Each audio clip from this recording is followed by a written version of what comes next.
ভ্রমণ বাঙালির কাছে অত্যন্ত প্রিয় একটা শব্দ, যে শব্দের সঙ্গে অল্প বিস্তর প্রতিটি বাঙালি পরিচিত। আজ দেখাতে চলেছি আরেকটা ভ্রমণ কাহিনী। চলেছি পশ্চিমবঙ্গের পূর্ব বর্ধমান জেলার অন্তর্গত ঘুষকরা চৌংদার জমিদার বাড়িতে। যে জমিদার বাড়িকে কেন্দ্র করে অনেক ভৌতিক এবং কাল্পনিক ঘটনা শোনা যায়। আজকে সেই রহস্য জানতে এবং সত্যি বাস্তবিক ঘটনাকে আপনাদের সামনে তুলে ধরার লক্ষ্যে আমার এই ভ্রমণ।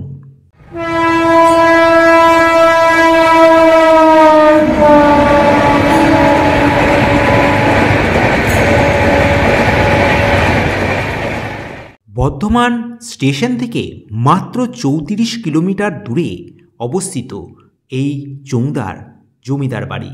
যেতে সময় লাগবে 1 ঘন্টার কাছাকাছি।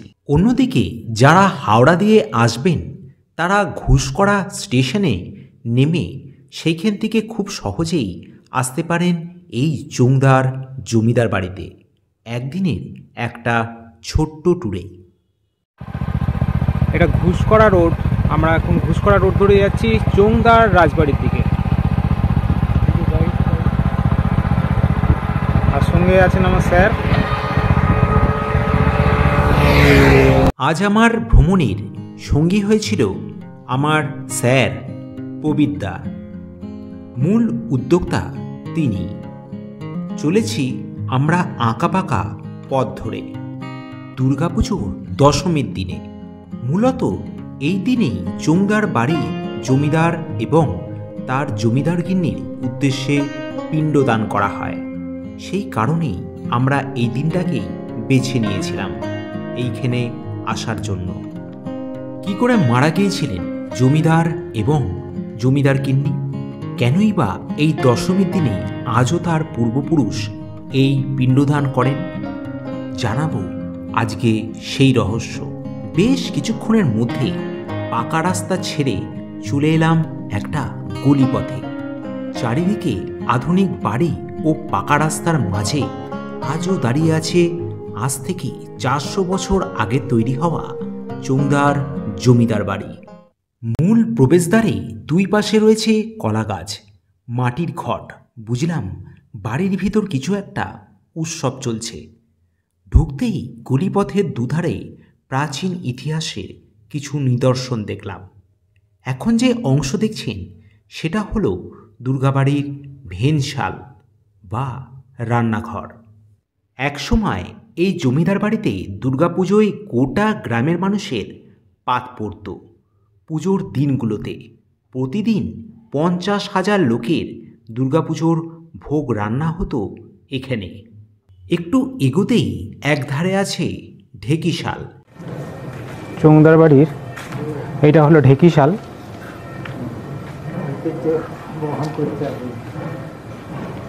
যা জরাজীর্ণ হয়ে গেল, এখনো কাজ করে বলেই মনে হচ্ছে।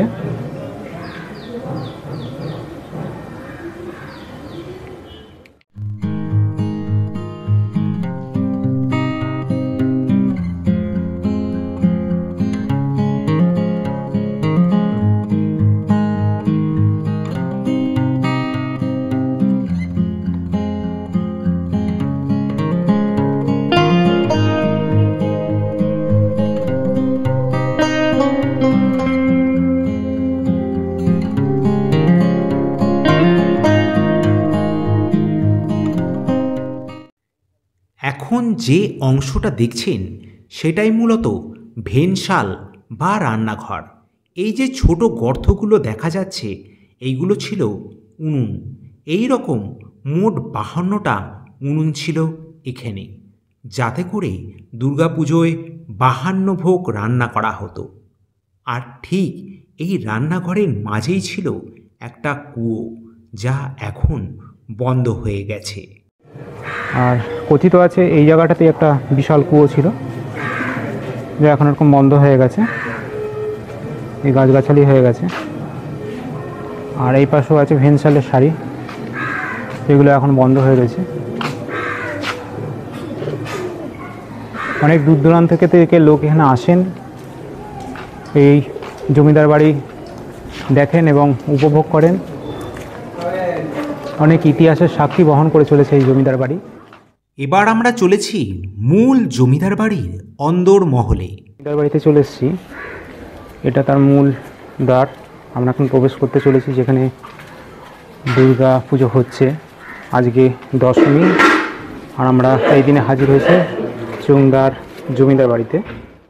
ঢুকতেই বিশাল দুর্গা দালান, শান বাঁধানো উঠোন, উপরে খোলা আকাশ, দুই ধারে উপর নিচে বেশ কিছু ঘর এবং মাঝখানটায় আছে দুর্গা মন্দির, যেখানে এখন চলছে দুর্গাপুজোর দশমীর দিনে পুজোর প্রস্তুতি। পুজোর এই কটা দিন জমিদার বাড়ির আত্মীয় স্বজন একে অপরের সঙ্গে মিলিত হন। চলে হই হুল্লোড়, নাচ গান, কচিকাচার ভিড়ে দুর্গা দালান ভরে ওঠে।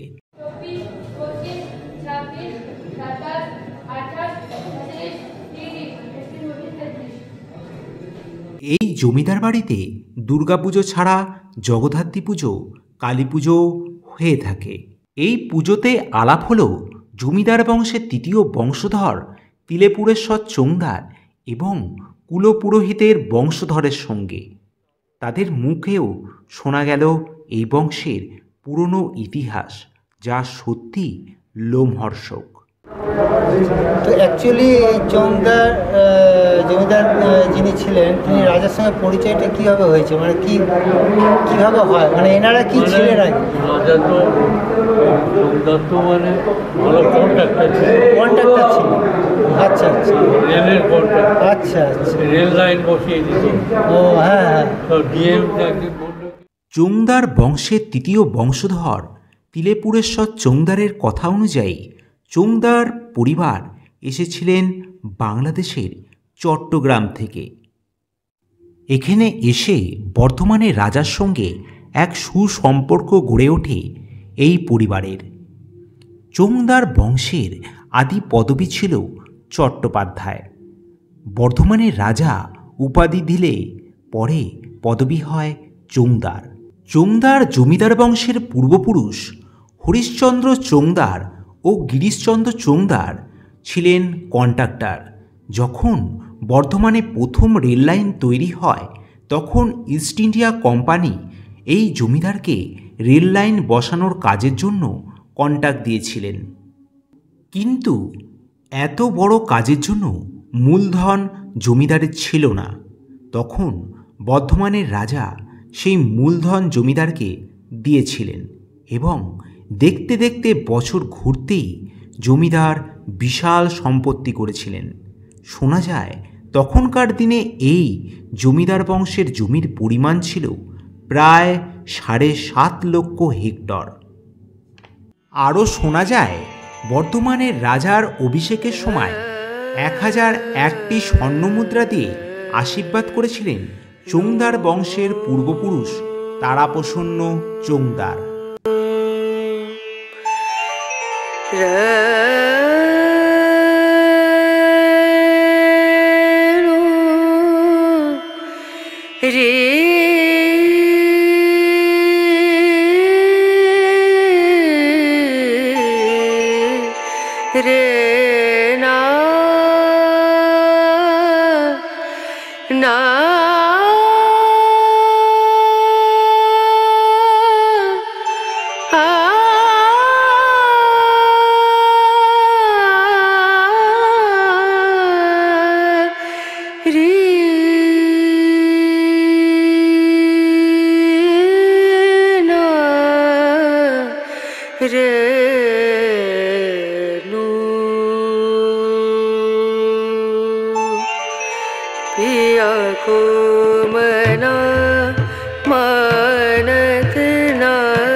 তিলেপুরেশ্বর চোংদার আমাদের জমিদার বাড়ির মূল প্রবেশদ্বারের সামনে নিয়ে গেলেন।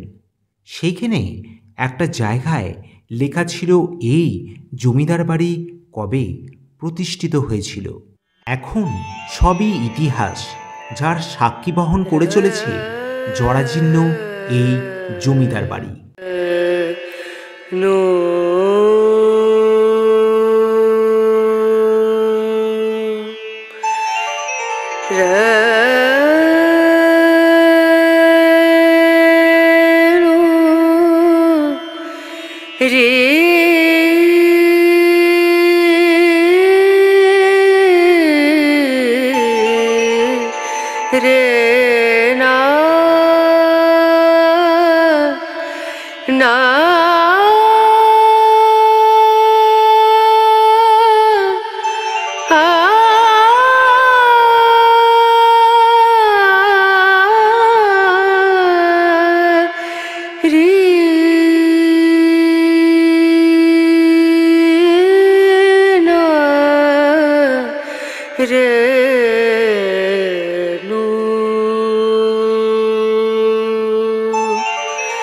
पिया को मना मानत नाही रे, पिया को मना मानत नाही रे, पिया को मना मानत नाही रे, बिनती। আজও দেখা যায় দুর্গা দালানে তখনকার দিনের ঝাড়বাতি, যা জ্বলে ওঠে এই পুজোর দিন কটাতে। সব থেকে আশ্চর্যের বিষয়, এই দুর্গাবাড়ির দালানে রয়েছে রোমান শিল্পনীতি, যার সঠিক ইতিহাস সকলেরই অজানা। আমরা এখন এই মুহূর্তে হাজির হয়েছি চোংদার জমিদার বাড়িতে। অনেকেই হয়তো রাজবাড়ি এটাকে বলে থাকেন, কিন্তু ওনাদের বংশধরের সঙ্গে কথা বলে যা বুঝলাম, তিনি রাজা ছিলেন না, কিন্তু রাজার সঙ্গে তার একটা ছিল সুসম্পর্ক ছিল, এবং তিনি রাজা অনেকভাবে হেল্প করেছিলেন এই চোংদার রাজবাড়ির জমিদারকে, যার কথা তা আমরা জানবো তাদেরই বংশধরের কাছ থেকে। আজ দশমী, আর আমরা হাজির হয়েছি চোংদার জমিদার বাড়িতে। চোংদার বাড়ির দুর্গাপূজা সম্বন্ধে কিছু জানাচ্ছি। ঐতিহ্যের পথ পেয়ে বর্ধমান জেলা অন্তর্গত গ্রাম থেকে রূপান্তরিত ঘুষকরা শহরে চোংদার বাড়ির দুর্গাপূজা আনুমানিক 500 বছর অতিক্রম করেছে। জমিদার বাড়ির এই পুজো ইতিহাসের বহু ঘটনার সাক্ষ্য বহন করে, যেমন বর্ধমান মহারাজ বিজয়চাঁদ মহাতাবের এই বাড়িতে পদার্পণ, এছাড়া বহু সাধুসন্ত মনীষীর পদার্পণে ধন্য হয়েছে এই বাড়ি। এই বাড়ির দুর্গাপূজা ছাড়া জগদ্ধাত্রীর লক্ষ্মী, কালী, দ্বাদশ শিব, সোমনাথের শিব মহাসমারোহে পালিত হয়। অধিষ্ঠিত দেব বিগ্রহ ভৈরব, তারা, মঙ্গলচণ্ডী মন্দিরে নিত্য পূজিত হন। অন্নভোগ সহকারে বাইরের কোনো ব্রাহ্মণ নয়, পবিত্রতার কোনো সদস্যই এই পূজা করি নিজেদের পূজা এক চিলের চিত্রের মধ্যে এই দুর্গা পূজা হয়। চোংদার বাড়ি পূজা বলে বহু ভক্ত দর্শনার্থীদের সমাগম হয়। সপ্তমীর পূজার শুরুতে ঘৃত প্রদীপ যাহা প্রাণ প্রদীপ বলিয়া কথিত, নবমীর যাবৎ তাহা অনির্বাহ। বিশেষ বৈশিষ্ট্য, পুজোর যাবতীয় কাজকর্ম পুরুষ দ্বারা পরিচালিত হয়, কেবল ভোগ রান্নার বাড়ির মহিলারা। শাক্তমতে পূজা ছাড়া ছাগ বলিদান, হোম, চণ্ডীপাঠ, কুমারী পূজা যথারীতি আজও বর্তমান। অষ্টমীর সন্ধিক্ষণে আজও বন্দুকের তোপধ্বনি হয়। বর্ণনা করতে গিয়ে আজও শিহরিত হতে হয় যে এই বংশে পূর্বপুরুষ চতুর্ভুজ চোংদার ও সহধর্মিণী বিদ্যাধরী দেবী দশমী পূজার দিন দেব মন্দিরে স্বেচ্ছা মৃত্যু বরণ করেন, যারা হোম কুণ্ডে সমাধিস্থ হয়ে আজও আশীর্বাদের হাত আমাদের মাথার উপর বর্তমান। এক সময়ে একান্নবর্তী পরিবার এখন ছোট হলেও পূজার সময় মহামিলনে উৎসবে সকলে মেতে ওঠে। জমিদার বাড়ির দরদালান, নাট মন্দিরে রান্নাবাড়ির ধ্যানশাল, ঢেকিশাল এসবই অতীত ইতিহাসকে আজও মনে করিয়ে দেয়। জানা যায় পরিবারের আদিপুরুষ স্বনামধন্য হরিশ্চন্দ্র চোংদার ও গিরিশচন্দ্র চোংদার নিজেদের ভাগ্যানুসন্ধানে বেরিয়ে প্রভূত অর্থ উপার্জন করে পুরাতন দেব মন্দির পরিবর্তে বর্তমান দেব মন্দির, যাহা 1299 সালে প্রতিষ্ঠিত করেন, যাহা সত্যই নয়নাভিরাম। আর্থিক সচ্ছলতার ঘাটতি থাকলেও মনের উদারতা সর্ববাধা কাটিয়ে আজও আত্মীয় স্বজন বহু বন্ধুবান্ধব ভক্ত মূল পূজার দিন প্রসাদ অন্নভোগ গ্রহণ করে।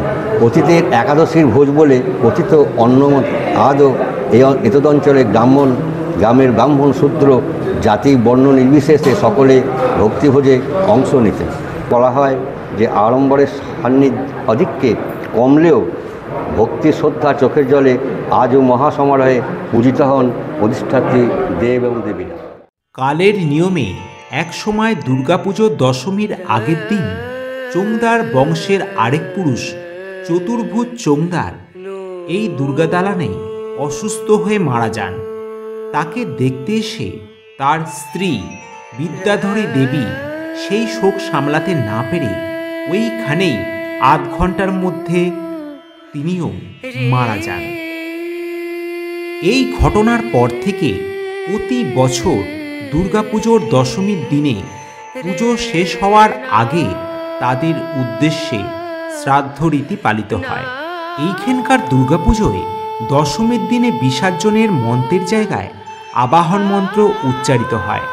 এমনকি এই চোংদার জমিদার বাড়ির দুর্গাপুজোর শেষে ঘট ভাসান দেওয়া হয় না, সেই ঘট পরের বছর অবধি রেখে দেওয়া হয় বাড়ির কুলদেবতা ভৈরবনাথের মন্দিরে এবং পরের বছর দুর্গাপুজোর সময় আবার ঠাকুর দালানে পুনঃপ্রতিষ্ঠিত করা হয়।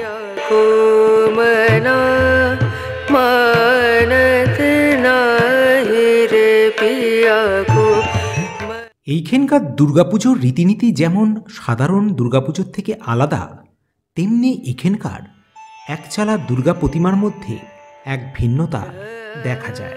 কার্তিক বাদ দিয়ে গণেশ, লক্ষ্মী ও সরস্বতীর কোনো বাহন নেই।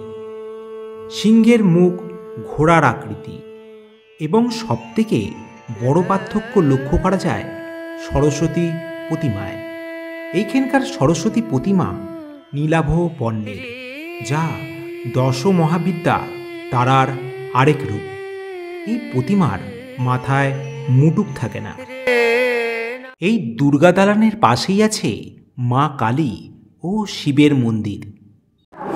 তো আমরা এখন জমিদারের যে দালানে দুর্গাপুজো হচ্ছে সেইখান থেকে আমরা চলে যাচ্ছি কালীঘরের দিকে। এই রাস্তাটা ধরেই কালীঘরের দিকে যেতে হয়।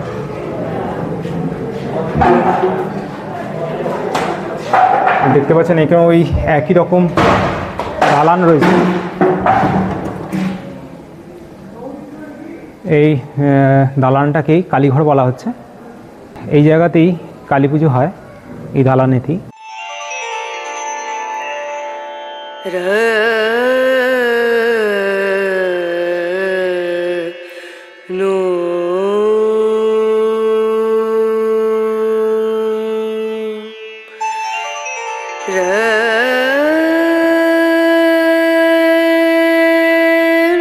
এখানে মূলত দুর্গা পুজো, জগদ্ধাত্রী পুজো এবং কালী পুজো হয়ে থাকে।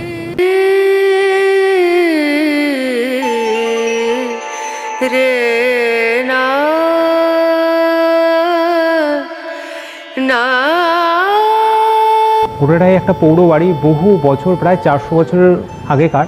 আমরা যা ঘুরে ঘুরে দেখলাম, চুনসুরকি দিয়ে গোটাটা করা, আর তার মাঝে এখন একটু প্লাস্টার হয়তো করা হয়েছে, একটু আধুনিকতার ছোঁয়া দেওয়া হয়েছে, না হলে হয়তো টিকিয়ে রাখা যাবে না এই ইতিহাসটাকে।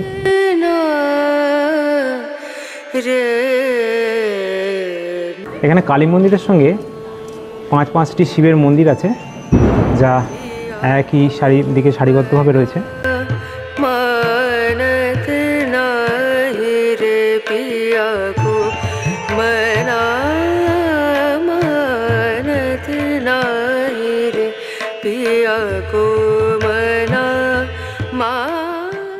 উল্টো দিকে আছে চোংদার জমিদার বাড়ির কুলদেবতা ভৈরবনাথের মন্দির।